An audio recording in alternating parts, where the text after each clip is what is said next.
যেমন সারা বিশ্বে এই এনার্জি ট্রানজিশন নিয়েই কিন্তু আলোচনা হচ্ছে, যেটা খলিকুজ্জামান ভাই বললেন। আরও একটি আলোচনা হচ্ছে সারা বিশ্বে, এবং সেটা হচ্ছে ইউক্রেনের কনফ্লিক্টের কারণে বিশেষ করে আমাদের ইউরোপিয়ান যে দেশগুলো আছে তারা এনার্জি সিকিউরিটি নিয়ে কথা বলছে।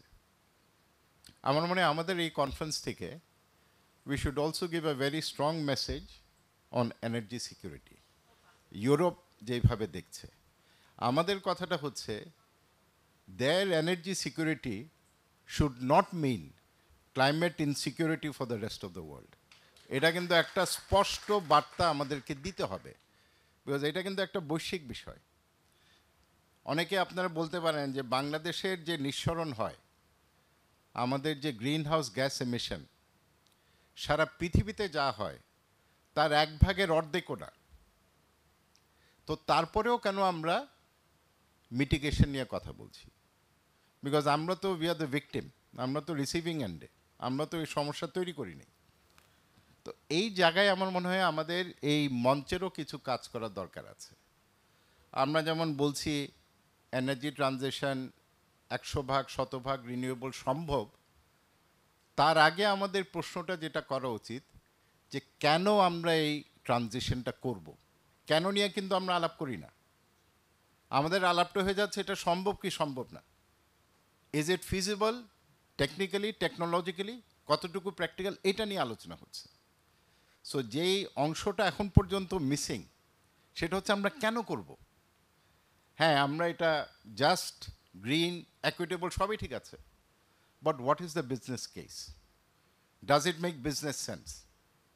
Does it create more employment? আমাদের কর্মসংস্থানের সুযোগ কি বাড়াবে কিনা? আমাদের জিডিপি গ্রোথের প্রক্রিয়াটাকে আরও অ্যাক্সেলারেট করবে কিনা? দারিদ্র্য বিমোচনে এটার ভূমিকা কি থাকবে?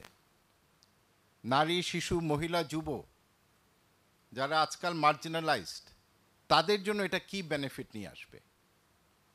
এবং হাসান মেহেদী সাহেব বলছিলেন তার বক্তব্যে যে আমরা যদি 2008-এর তুলনায় বর্তমানে কোথায় আছি সেই বিবেচনা যদি করি, তাহলে আমাদের এনার্জি উৎপাদন 5 গুণ বেড়েছে। আমি দেখলাম যে বাংলাদেশের জিডিপি 2008 সালে কত ছিল?